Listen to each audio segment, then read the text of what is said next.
vaincrai en Jésus. Genèse chapitre 1er au verset 1er, la Bible dit: au commencement, Dieu créa les cieux et la terre. La terre était informe et vide. Il y avait des ténèbres à la surface de l'abîme, et l'Esprit de Dieu se mouvait au-dessus des eaux. Dieu dit que la lumière soit, et la lumière fut. Dieu vit que la lumière était bonne, et Dieu sépara la lumière d'avec les ténèbres. Dieu appela la lumière jour, et il appela les ténèbres nuit. Ainsi il y eut un soir, et il y eut un matin. Ce fut le premier jour. Que Dieu bénisse sa parole. Notre bien-aimé Père Céleste, nous sommes encore là pour te confier nos âmes. Nous te confions ta parole qui est lue et qui doit être prêchée. Seigneur de Tout-Puissant, toi qui es le prédicateur de ta parole et toi qui es ta parole, entre en scène, Père, vivifie ta parole dans nos âmes. Puisses-tu accorder les riches bénédictions de ta parole et que cette parole sorte plein feu, afin que toute maladie cachée, tout esprit caché, tout ce qui est nuisible dans tes enfants puisse déloger le corps de tes enfants. Nous te remercions, Seigneur, parce que nous croyons que tu es déjà là. Seigneur Dieu Tout-Puissant, nous voulons juste sentir ta présence. Voir la puissance de ton esprit parcourir cette salle. Tes enfants sont venus avec plein de fardeaux, Seigneur. Toi, tu as dit, venez à moi, vous tous qui êtes fatigués et chargés, je vous donnerai le repos. Le repos n'est que toi, Seigneur Dieu Tout-Puissant. Et ce repos est là pour pouvoir se manifester dans tes enfants. Bénis richement ce moment, Seigneur. Maintenant que nous le commençons, nous nous remettons à toi. Ainsi, moi aussi, je me remets à toi, Seigneur, afin que toi seul m'aides pendant ce temps. Parce que je ne sais quoi dire, je ne sais quoi apporter à tes enfants.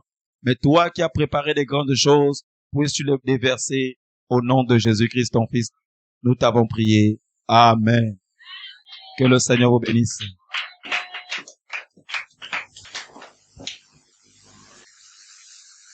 Dimanche, invitez 2 ou 3 personnes.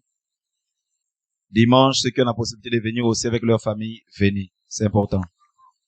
Parce que Dieu aussi désire visiter aussi vos familles ce dimanche-là. Faites tout vos possible de pouvoir venir avec au moins une personne. Dieu fera des merveilleuses choses le dimanche. Parce qu'il a commencé un travail, il désire le continuer.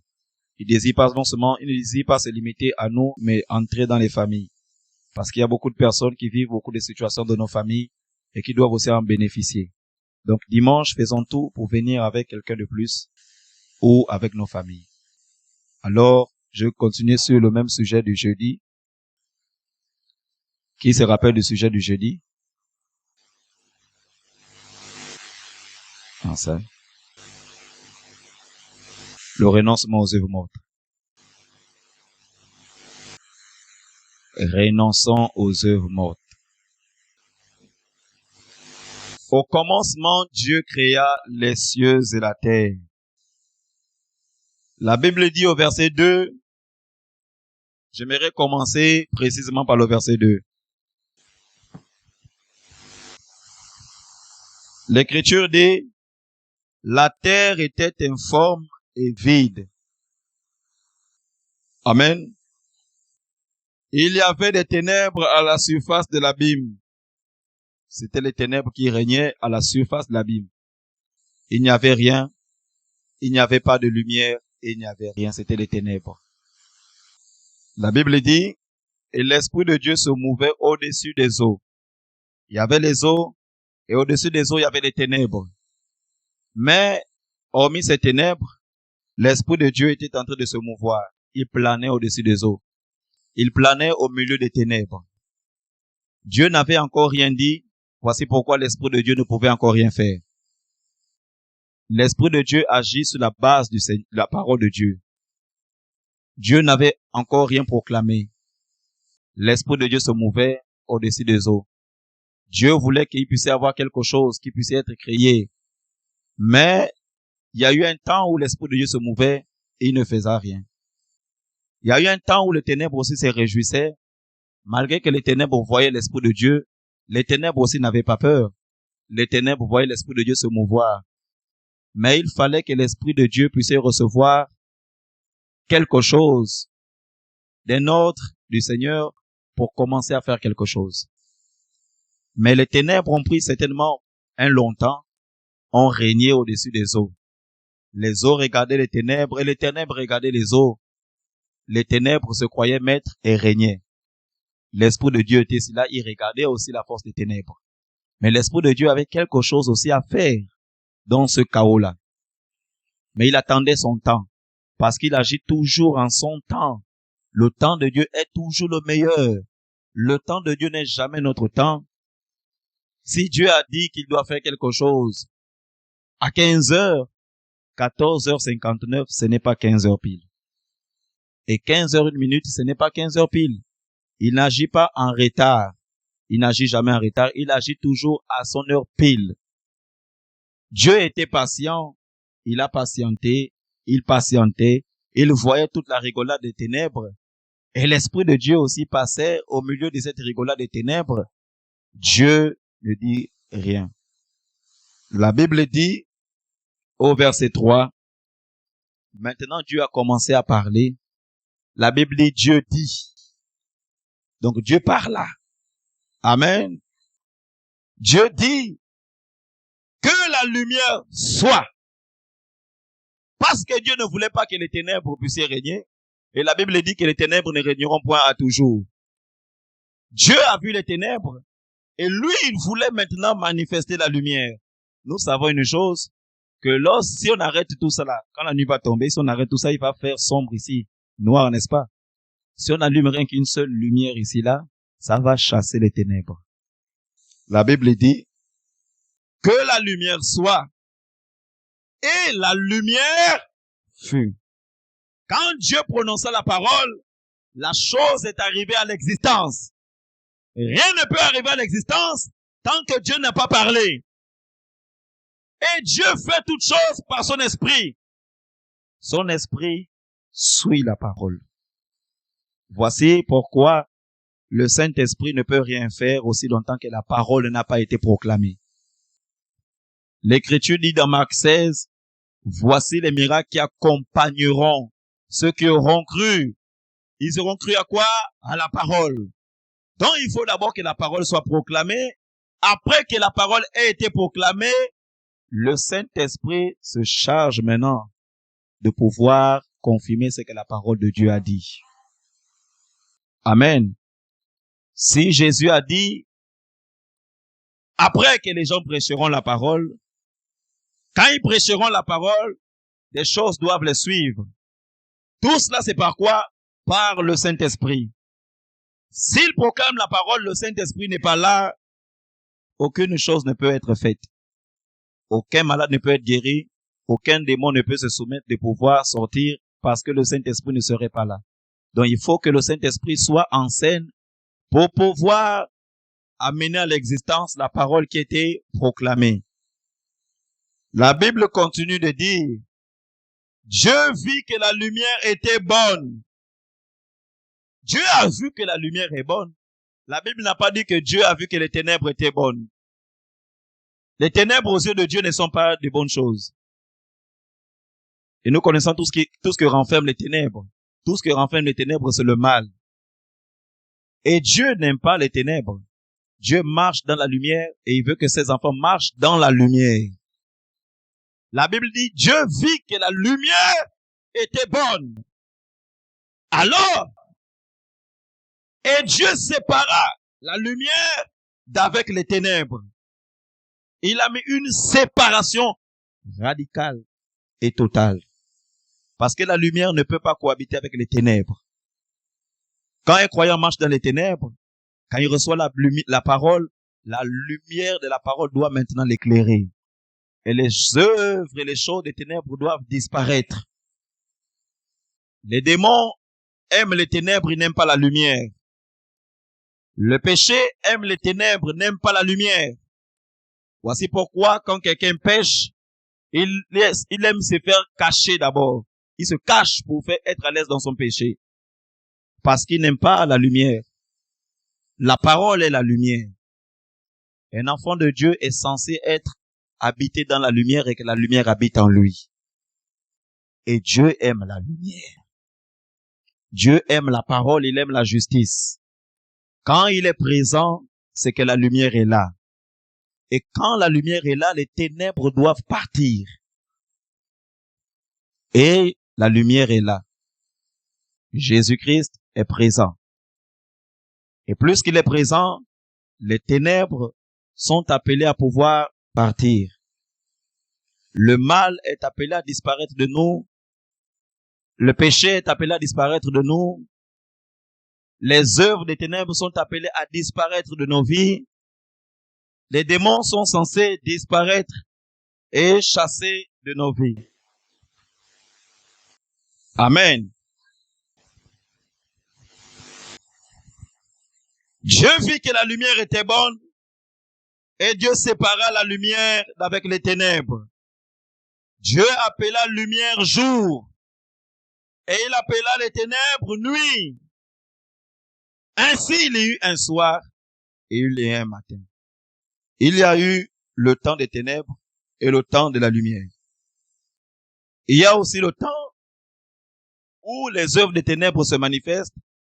Il y a le temps où les œuvres de la lumière aussi se manifestent. Mais souvent, les œuvres des ténèbres sont toujours en premier souvent, le plus souvent. La lumière vient souvent pour pouvoir dévoiler les œuvres des ténèbres et pour chasser les œuvres des ténèbres. Dieu, quand il désire habiter dans les croyants, quand il désire œuvrer, la première chose qu'il commence à faire, c'est de chasser les ténèbres. Chasser les œuvres des ténèbres, chasser les démons qui habitent dans les corps, afin de rendre libres ses enfants. La Bible dit, il est venu libérer les captifs. Alors qu'il libère, c'est pour que lui prenne place, pour pouvoir régner, pour pouvoir bénir, pour faire tout ce dont il a besoin. Mais il ne peut pas le faire quand il y a encore la place des ténèbres en nous. Il faut d'abord que les ténèbres soient dissipées d'abord. Il faut que les ténèbres partent afin que la lumière se manifeste. Que la lumière pénètre en nous et commence à prendre le contrôle et la place en nous. Voici pourquoi quand nous avons accepté le Seigneur, Dieu est un Dieu jaloux. Il ne partage pas sa gloire avec quelque chose qui est mal. Quand Dieu nous visite, il veut que nous puissions nous séparer de tout ce qui ne le glorifie pas. Quand Dieu désire nous bénir, il désire que nous puissions nous éloigner de tout ce qui est mal à ses yeux. Parce que Dieu ne veut pas cohabiter avec ce qui est mal.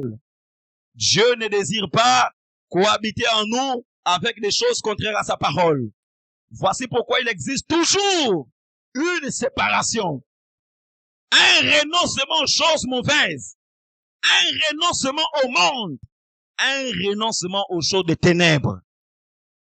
Et quand il voit notre désir de pouvoir renoncer à cela, notre désir de collaborer avec sa volonté, Dieu peut maintenant œuvrer en nous. Dieu travaille avec la collaboration de notre désir. Si ton désir ne collabore pas avec sa volonté, Dieu ne peut encore rien. Il faut d'abord que tu aies le désir de collaborer avec la volonté de Dieu pour que Dieu opère. Quand tu désires le Seigneur de tout ton cœur dans ta vie, tu veux que le Seigneur agisse en toi, tu veux qu'il marche avec toi, tu veux qu'il habite en toi et qu'il illumine ton être, tout ce que tu fais, qu'il illumine tout ce dont tu projettes. Il faut que tu te rassures, que tu te sépares de ceux qui ne le glorifient pas.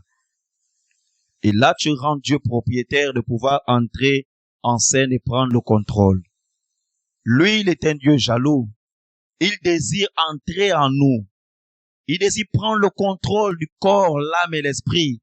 Il désire prendre le contrôle de chaque partie de nos vies. Il désire prendre le contrôle de nos projets. Il désire prendre le contrôle de nos enfants. Il désire prendre le contrôle de nos finances. Il désire prendre le contrôle de nos familles. Il désire prendre le contrôle de tout ce dont on possède. Parce que Dieu ne veut pas seulement nous prendre, nous, et ce dont nous avons, il laisse ça de côté, non. Parce que ce dont nous avons nous appartient. Et Dieu ne veut pas que ce dont nous avons puisse être la propriété de Satan. Que Satan ait la même mise dessus. Dieu ne veut pas ça. Dieu veut s'emparer de tout ce dont on possède. Voici pourquoi la première chose que Dieu commence à faire, il veut d'abord résider en nous. C'est le premier travail que Dieu désire faire. Il désire ôter de nos cœurs ce qui est impur, ôter de nos cœurs les mauvais choix, ôter de nos cœurs les mauvaises décisions, ôter de nos cœurs les envies, ôter de nos cœurs la médisance, ôter de nos cœurs le mensonge, ôter de nos cœurs les critiques, ôter de nos cœurs les jalousies, ôter de nos cœurs tout désir contraire à sa parole. Est-ce qu'on peut dire amen très fort? Dieu désire entrer dans le cœur pour le purifier totalement. Ézéchiel chapitre 36. Je ne vais pas mettre du temps. Mais je veux que cela entre tellement dans nos cœurs afin de donner place à l'Esprit de Dieu de pouvoir descendre ce soir. Ézéchiel chapitre 36. L'Écriture dit dans Ézéchiel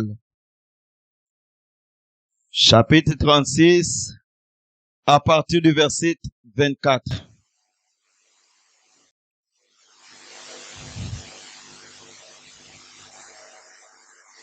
Dieu dit ceci: je vous retirerai d'entre les nations. Dieu savait d'abord que nous appartenions aux nations. Il savait que le peuple était dispersé. Maintenant, Dieu voulait commencer un travail dans ces derniers-là. Il dit, je vous retirerai des nations. Je vous rassemblerai de tous les pays. Là, c'est d'abord Israël. Mais ici aussi, nous sommes contenus à l'intérieur de cette écriture. Et je vous ramènerai dans votre pays. Le pays où coule le lait et le miel. C'est là où Dieu veut que nous puissions y être. Parce que dans ce pays, c'est un pays de bénédiction. Un pays d'abondance. Un pays de paix. Un pays de sainteté. Dieu dit, je répandrai sur vous. C'est-à-dire, après nous retirer des nations. Après nous retirer du monde.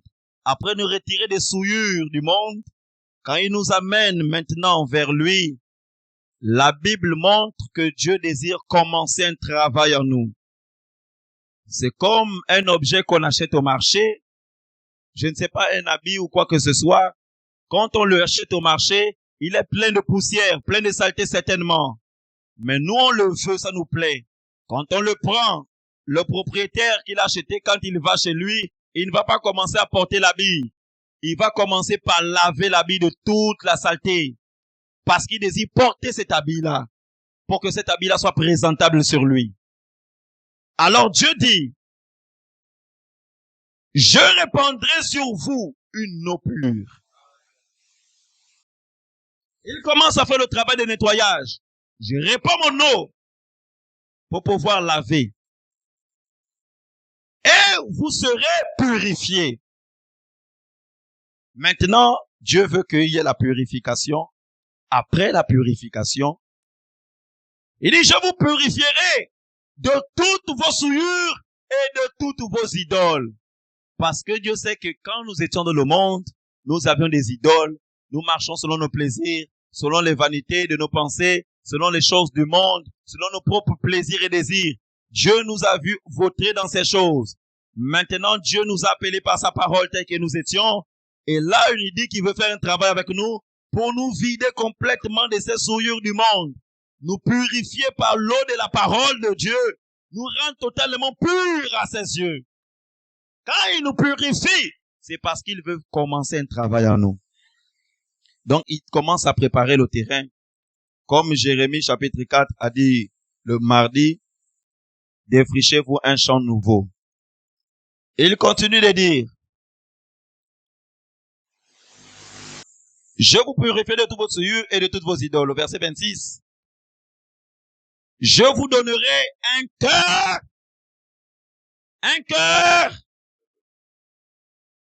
cœur nouveau. C'est-à-dire un cœur qui ne ressemble plus au cœur d'autrefois, au cœur qui était dans le monde. Un cœur purifié par la parole, nettoyé totalement un cœur apprêté pour Dieu. Mais ce cœur doit subir une transformation. Ce cœur doit être vidé des choses qui ne glorifient pas Dieu. Ce cœur doit être vidé des choses charnelles et d'impureté. Ce cœur doit être nettoyé parce que Dieu ne peut pas travailler dans un cœur qui n'est pas purifié. Il doit le vider de tout ce qui est mal. Et ça, il fait son travail comme il le veut. Il doit le vider de la colère. Il doit le vider de la rancune. Il doit le vider des mauvaises pensées. Il doit le vider des excès de table. Il doit le vider des livrogneries. Il doit le vider des mensonges. Il doit le vider du vol. Il doit le vider des convoitises. Il doit le vider de la colère. Il doit vider ces choses. Parce que aussi ces choses sont des portes d'entrée pour les démons. Ces choses sont des portes et des ouvertures pour Satan. La colère, la rancune sont des portes pour les démons. Le péché est une porte accessible pour les démons. Pour que les démons agissent mieux et tranquilles dans la vie d'un croyant, il faut d'abord que ce croyant se détourne de la parole de Dieu, commencer à mener une mauvaise vie. Et là, les esprits interviennent. Parce que les démons, ils aiment agir dans les choses des ténèbres. L'Esprit de Dieu n'aime pas habiter dans un cœur, dans un endroit qui est plein de choses de ténèbres. Et les œuvres des ténèbres, ce sont les œuvres de la chair.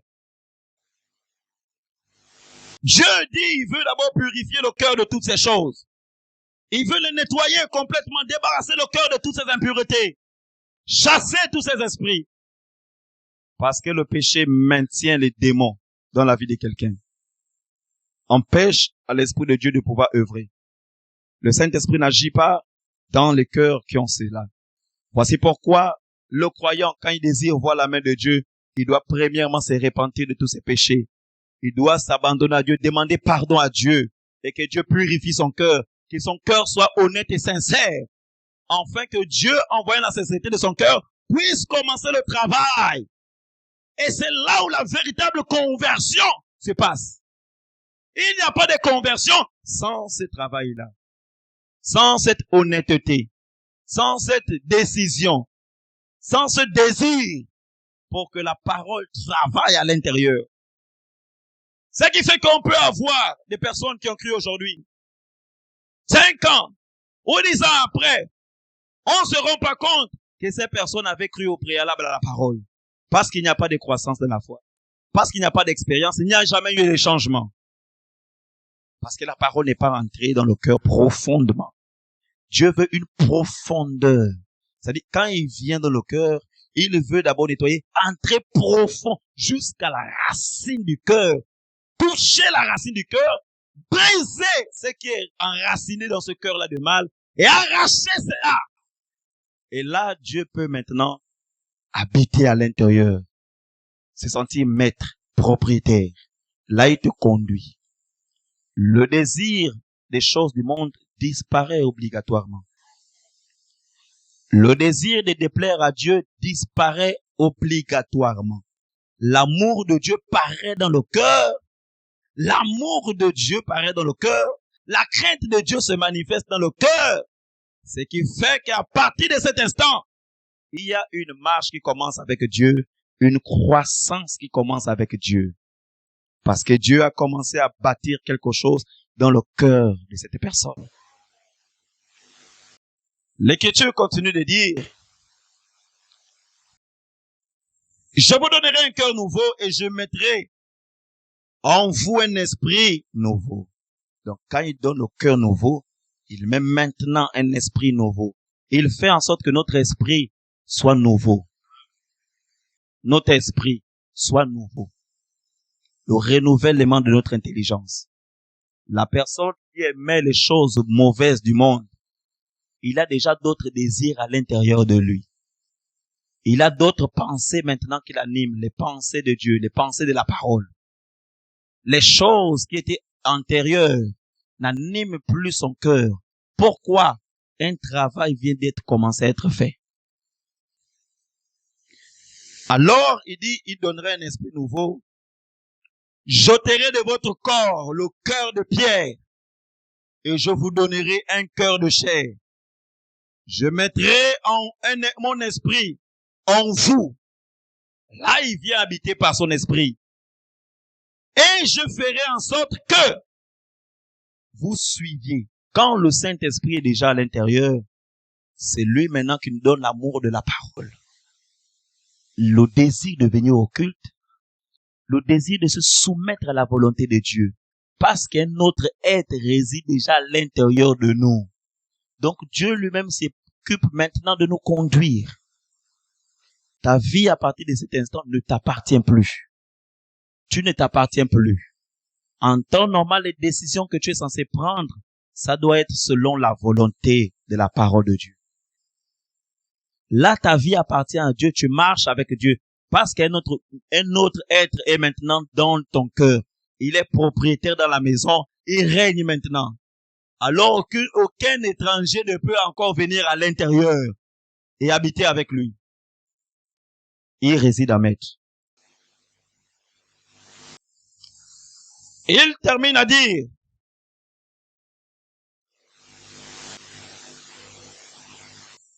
et je ferai en sorte que vous suiviez mes ordonnances et que vous observiez et pratiquiez mes lois.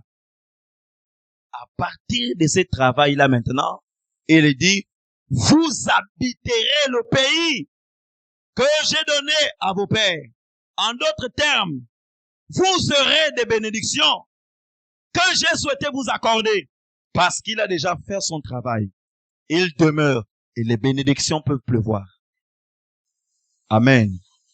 Voici pourquoi nous devons renoncer radicalement à tout ce qui n'est pas de Dieu.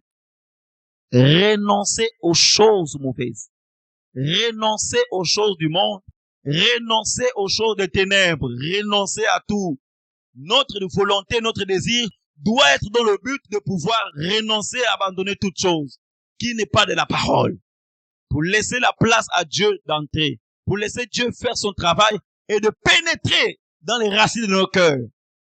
Il faut que nos cœurs soient sincères face au Seigneur. Il faut que nos cœurs s'abandonnent à Dieu. Il faut que nos cœurs désirent ardemment que le Seigneur habite en nous. Amen.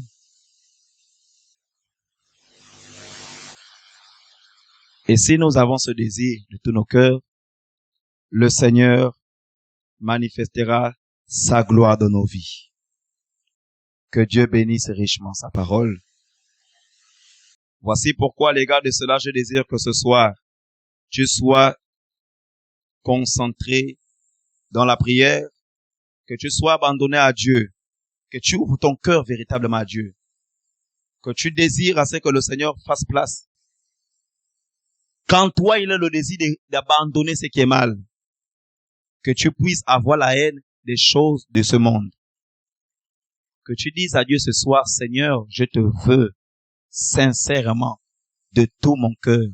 Je te veux prendre le contrôle de mon âme, prendre le contrôle de mon esprit, prendre le contrôle de tout mon être, que mon cœur soit immergé de toi. Amen.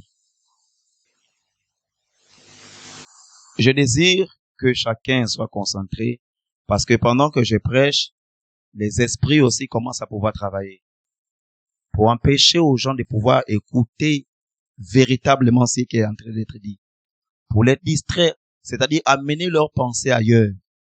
Amener leurs esprits ailleurs pour qu'ils ne soient pas captifs. Parce que Satan sait que s'ils sont captifs, il va commencer à déloger leur corps. Alors le diable fait tout pour amener ton esprit ailleurs. Que ton esprit revienne ce soir. Que ton esprit soit là et captif. Je veux que nous puissions adorer un cantique et que nous puissions, parce qu'aujourd'hui nous allons vraiment prier.